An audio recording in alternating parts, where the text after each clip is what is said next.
Hello DLG family ना wie geht's? इस video में हमने क्या डिस्कस करना है आपसे कम्युनिटी सेक्शन में 3 ग्रामर टॉपिक्स डिस्कस किए गए थे और आपने चूज किया था इस टॉपिक को और हम डिस्कस करने वाले हैं सब कुछ related to reflexive verbs reflexive pronouns यानी आपको सभी कुछ मिलेगा मिश डिश जिश से रिलेटेड los geht's। सबसे पहले आउटलाइन देख लेते हैं। हम डॉयच वर्सेस इंग्लिश देखेंगे कि हम जिश को किस तरह से यूज़ करते हैं दोनों लैंग्वेजेस में और इन्हीं दोनों में हम डिफरेंसेस देखेंगे कुछ रिफ्लेक्सिव वर्ब्स के। इनके साथ साथ हम मिलकर एक ड्रिल करेंगे जिसमें हम रिफ्लेक्सिव प्रोनोमन को यूज़ करेंगे। और ये कैसे हो सकता है कि रिफ्लेक्सिव वर्ब्स की बात आए और हम मेंशन ना करें आकुजाटिव, दाटिव या फिर इन दोनों को मिलाकर, तो हम जिश को देखेंगे इन सभी के साथ। जिश को हम ढूंढेंगे जब हम मिलकर टेक्स्ट कॉम्प्रिहेंशन करेंगे और एंड में आपके लिए कुछ एक्स्ट्रा टिप्स होंगी कि किस तरह से आप भी मास्टर हो सकते हैं जिश को यूज करने में। ये जिश क्या है? जर्मन लैंग्वेज में बहुत से रिफ्लेक्सिव वर्ब्स यूज होते हैं और उनको हम डिक्शनरी में किस तरह से आइडेंटिफाई कर सकते हैं वो है जिश के थ्रू। जब आप डिक्शनरी में एक रिफ्लेक्सिव वर्ब देखते हैं तो उसके साथ हमेशा जिश लगा होता है और अगर इंग्लिश की बात की जाए तो वो हो जाएगा वन सेल्फ। तो इससे हमें पता चल गया कि इंग्लिश और जर्मन दोनों में रिफ्लेक्सिव वर्ब्स यूज होते हैं, लेकिन जर्मन लैंग्वेज में रिफ्लेक्सिव्स को यूज करना डिफिकल्ट होता है। क्यों? ये अभी हम देखने लगे हैं। इंग्लिश की example I wash my self अगर हम जर्मन में ट्रांसलेट करें तो हो जाएगी इश वाशे मिश। इस सेंटेंस में वर्ब यूज किया गया है सिश वाशन। तो जो रिफ्लेक्सिव वर्ब्स होते हैं उनका काम क्या होता है जब हम उनको सेंटेंसेस में यूज करते हैं, तो जो वर्ब एक्शन कर रहा होता है वो एक्शन उसी पर रेफर बैक करता है जो कि वो काम करता है। तो आई वॉश माई सेल्फ, इसमें माई सेल्फ भी उसी पर रेफर बैक हुआ है जो वो काम कर रहा है।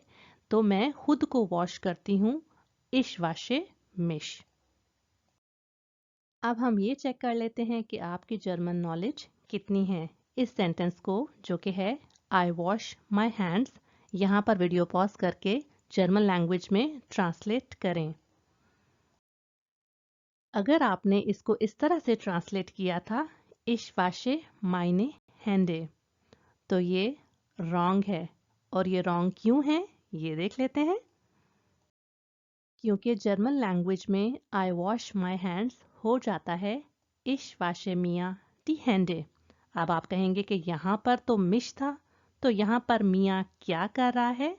ये हम डिस्कस करेंगे डिटेल के साथ इस वीडियो में, इसलिए इसको पूरा देखिएगा। यहाँ हमें ये पता चला कि जर्मन लैंग्वेज में मिश, मिया दो टाइप के रिफ्लेक्सिव वर्ब्स होते हैं, लेकिन इंग्लिश में एक ही टाइप के रिफ्लेक्सिव वर्ब्स होते हैं, तो हमें कंफ्यूजन नहीं होती। लेकिन अगर आप ये सोच रहे हैं कि इंग्लिश में तो ऐसा सेंटेंस होता ही नहीं कि I wash myself my hands, तो ये डिफरेंसेस हैं दोनों लैंग्वेजेस में। इन दोनों लैंग्वेजेस के इन्हीं डिफरेंसेस को अब हम रिफ्लेक्सिव वर्ब्स के साथ डिस्कस करने लगे हैं। सबसे पहली टाइप उन रिफ्लेक्सिव वर्ब्स की है जो कि दोनों लैंग्वेजेस में सेम होती है, जैसे कि sich bewerben, जिसका इंग्लिश हो जाएगा to apply oneself. Example है er bewirbt sich eine Stelle, he applies himself for a job। वो खुद ही अप्लाई कर रहा है जॉब के लिए, कोई और उसके लिए नहीं कर रहा। दूसरी टाइप है उन वर्ब्स की जो कि इंग्लिश में तो रिफ्लेक्सिव होते हैं लेकिन जर्मन में नहीं। उनमें से एक एग्जाम्पल है गेनीसन की। गेनीसन का मतलब होता है टू एंजॉय। एग्जाम्पल्स हैं जी hat die Ferien genossen, she enjoyed herself the holidays। हमें शुरू से पता है कि जब हम enjoy इंग्लिश में यूज करते हैं तो वो वन सेल्फ के साथ आता है, यानी कि वो रिफ्लेक्सिव वर्ब होता है। थर्ड और लास्ट टाइप उन रिफ्लेक्सिव वर्ब्स की है जो कि जर्मन में तो रिफ्लेक्सिव होते हैं लेकिन इंग्लिश में नहीं, जैसे कि sich beeilen, to hurry oneself. Wir müssen uns beeilen, we must hurry up. इसकी ट्रांसलेशन होगी, क्योंकि इंग्लिश में हम ऐसे नहीं बनाते कि we must ourself hurry up, नहीं होता ना, रॉन्ग है ये। एक चीज़ जो आपने जर्मन लर्निंग में नोटिस की होगी वो ये है कि रिफ्लेक्सिव वर्ब्स जर्मन में बहुत फ्रीक्वेंटली यूज़ होते हैं इंग्लिश के कंपैरिजन में। रिफ्लेक्सिव फोनोमन वो वर्ड्स हैं जो कि हम जब सेंटेंसेस बनाते हैं तो जिश की जगह यूज़ करते हैं। जैसे कि पर्सनल प्रोनाउंस तो हमें पता है, उनके लिए आकुजाटिव और डाटिव रिफ्लेक्सिव प्रोनोमन ये हो जाएंगे। और आप नोटिस करें कि इश और डू दोनों केसेस में चेंज होते हैं, बाकी सभी सेम रहते हैं। तो इस टेबल को हमें याद करना होता है ताकि हम ठीक से रिफ्लेक्सिव वर्ब्स को स्पोकन और रिटन जर्मन में यूज़ कर पाएं। इनकी हम अब सेंटेंसेस में प्रैक्टिस कर लेते हैं। वर्ब है sich ärgern, गुस्सा करना, to get angry। इन दोनों को हम सेंटेंसेस में यूज करके देख लेते हैं। Ich ärgere mich, मैं गुस्सा करती हूँ। Du ärgerst dich, तुम गुस्सा करते हो। अगर हमने क्वेश्चन में पूछना है कि तुम किस चीज पर गुस्सा करते हो तो हो जाएगा worüber ärgerst du dich, तुम किस चीज पर गुस्सा कर रहे हो। और अगर आप ये सोच रहे हैं कि ये किस तरह से क्वेश्चन वर्ड्स हैं, मैं एक वीडियो लिंक कर दूंगी, उसमें इनके बारे में डिस्कस किया गया है। कुछ इस तरह से आप आंसर कर सकते हैं। Ich ärgere mich über Lärm, Lärm कहते हैं शोर को, तो मैं गुस्सा करती हूँ शोर पर। Oder kannst du auch sagen, ich ärgere mich über Korruption, ich ärgere mich über Umweltverschmutzung। Umweltverschmutzung कहते हैं environment pollution को। तो अब इस वीडियो को यहाँ पॉज करके आप इन सभी वर्ड्स के साथ इनकी प्रैक्टिस कर सकते हैं। Zum Beispiel, wir ärgern uns über Lärm und so weiter। अच्छा, यहाँ पर एक और बहुत इंपॉर्टेंट आपको बात बतानी है कि जब आप क्वेश्चन बनाएंगे तो आप नोट कर रहे हैं कि रिफ्लेक्सिव प्रोनोमन कहाँ पर यूज़ हुए हैं। इसी तरह से आपने इनको क्वेश्चंस में यूज़ करना है।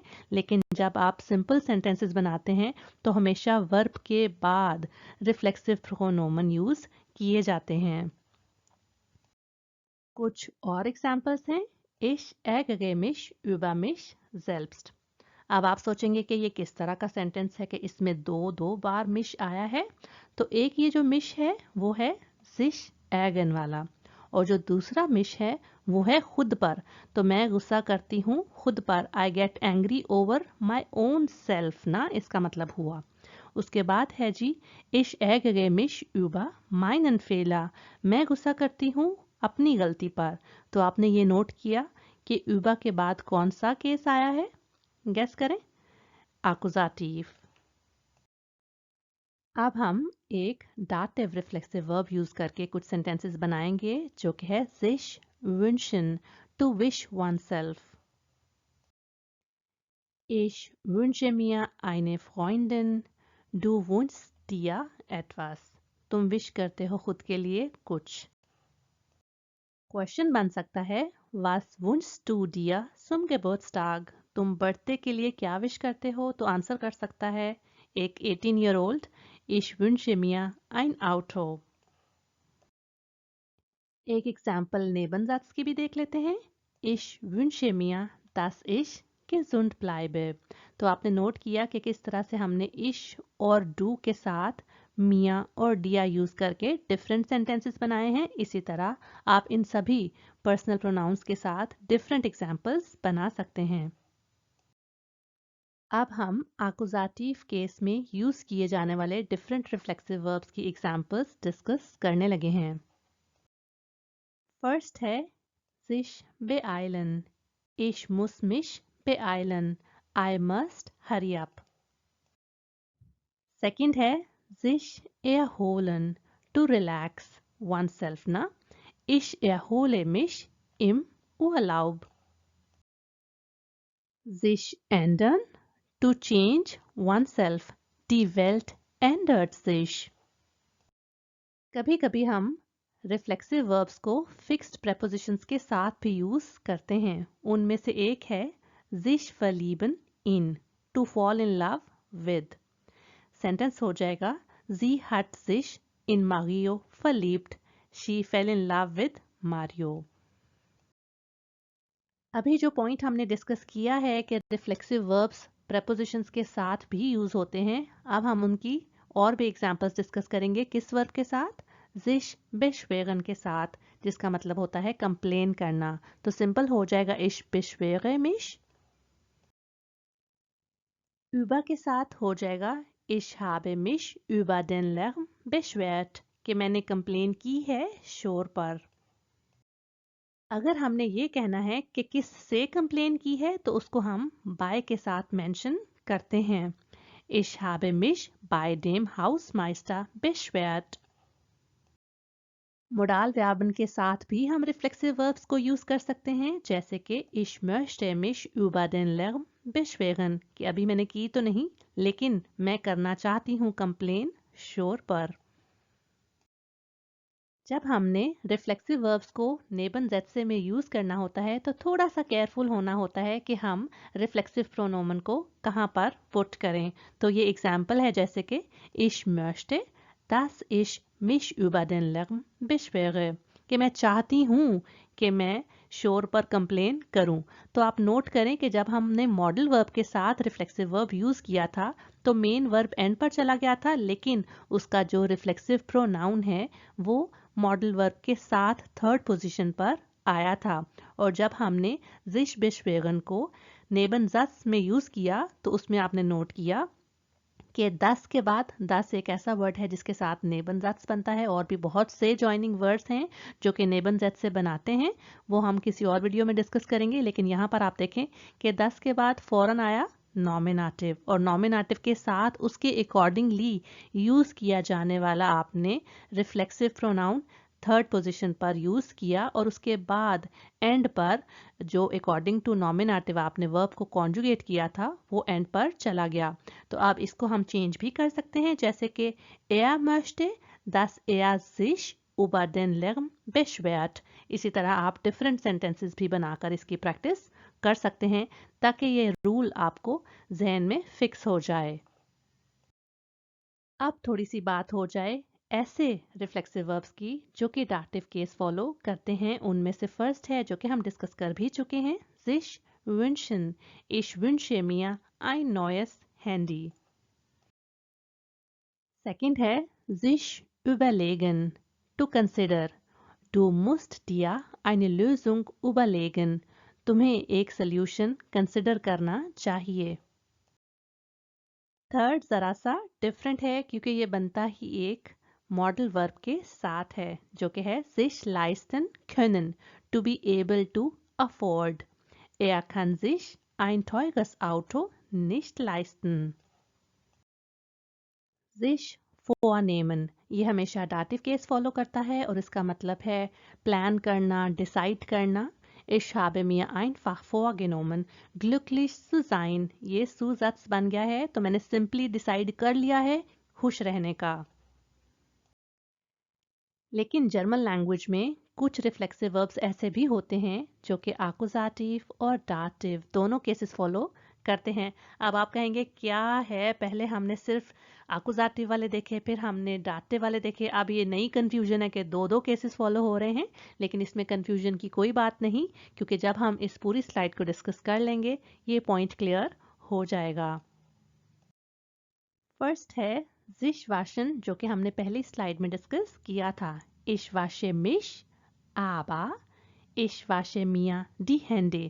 जब किसी बॉडी पार्ट की आकुजाटिव वाला पार्ट ऑलरेडी मेंशन किया जाएगा तो वही रिफ्लेक्सिव वर्ब डाटिव केस में चला जाता है।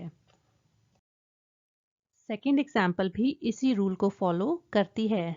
sich kämmen, कहते हैं कंघी करना, टू कॉम्ब, तो ich kämme mich, aber ich kämme mir die Haare। Third है sich schminken, मेकअप करना, ich schminke mich, ich schminke mir die Lippen। Last example है sich vorstellen की, और ये बहुत डिफरेंट है बाकी सबसे। किस तरह? क्योंकि जब ये आकुजाटिव में यूज किया जाएगा इसका मीनिंग डिफरेंट होगा, और जब डाटिव में तो डिफरेंट। आकुसाटिव में इसका मीनिंग हो जाएगा इंट्रोड्यूस करवाना। तो ich stelle mich vor, I am introducing myself। और sich vorstellen Dative वाले का मतलब होगा इमेजिन करना। तो ich kann mir vorstellen, I can imagine। अभी थोड़ी ही देर में हम एक टेक्स्ट डिस्कस करेंगे जिसमें बहुत से रिफ्लेक्सिव वर्ब्स यूज़ किए जाएंगे जिनको आपने आइडेंटिफाई करना है वीडियो पॉज करके, क्योंकि मैं तो सिर्फ रीडिंग करूंगी। और ये टेक्स्ट जिस वेबसाइट से लिया गया है उसका लिंक डिस्क्रिप्शन बॉक्स में दे दिया गया है। Heute ist mein Feiertag. Da lasse ich es mir immer gut gehen. Ich stehe spät auf, ich ziehe mich an, kämme mich und putze mir die Zähne.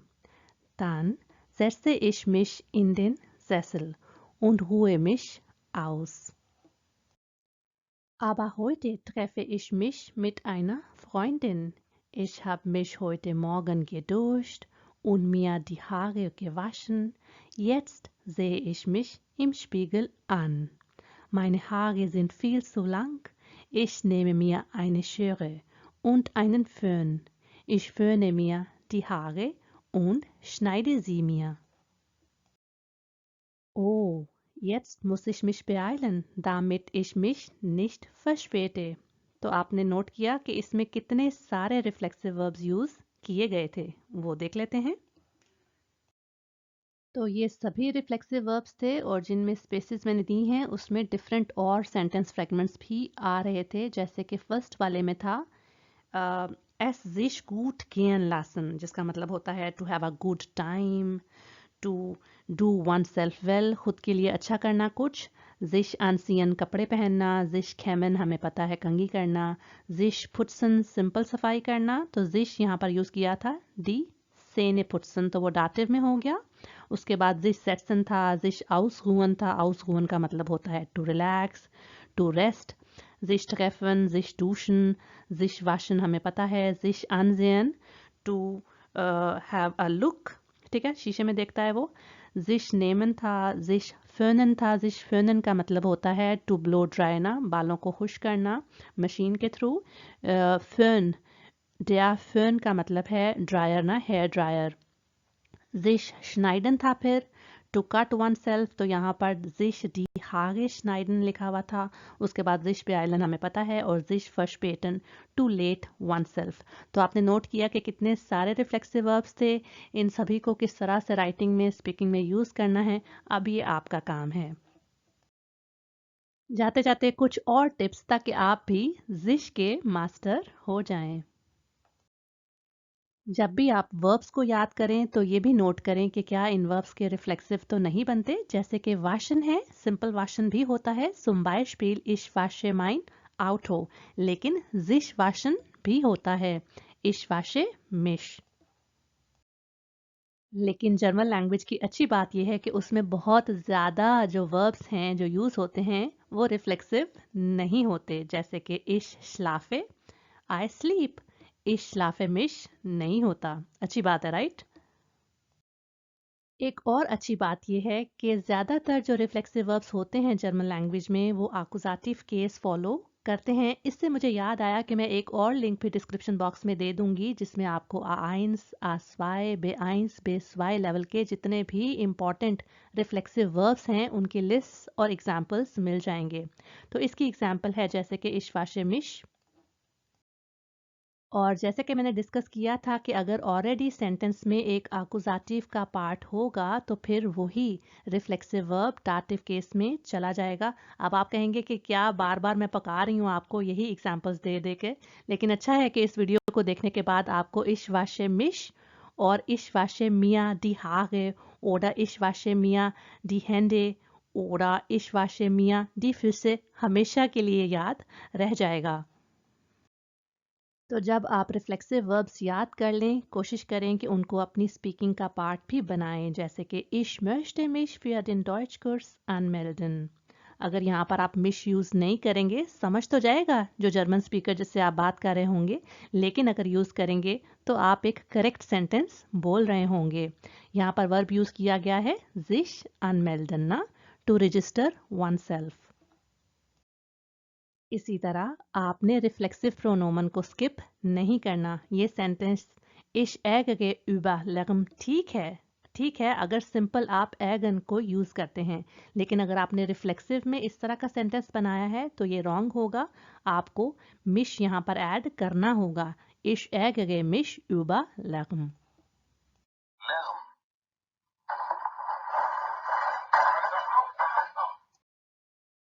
Sure, सुना फिर आपने। अच्छा, अगर आपके पास ऑप्शंस अवेलेबल हैं तो क्यों ना फिर आप अपनी जर्मन स्किल्स को शो ऑफ करें और इश फ्रॉय मिश बोलें इंस्टेड ऑफ इश बिन ग्लुकलिश। तो फिर जर्मन्स भी आपसे पूछें वी हास्ट टू डॉइच gelernt, तो आंसर क्या होना चाहिए? आपको पता है, राइट? ये वीडियो आपको कैसी लगी मुझे लाइक और कमेंट करके बताइए। आपके फीडबैक का मुझे हमेशा इंतज़ार रहता है। अब तक नहीं किया तो इस चैनल को सब्सक्राइब कर लें। अपने लैंग्वेज लर्निंग फ्रेंड्स के साथ इन वीडियोस को शेयर करते रहें। मैं मिलती हूँ आपको नेक्स्ट वीडियो में। चूस।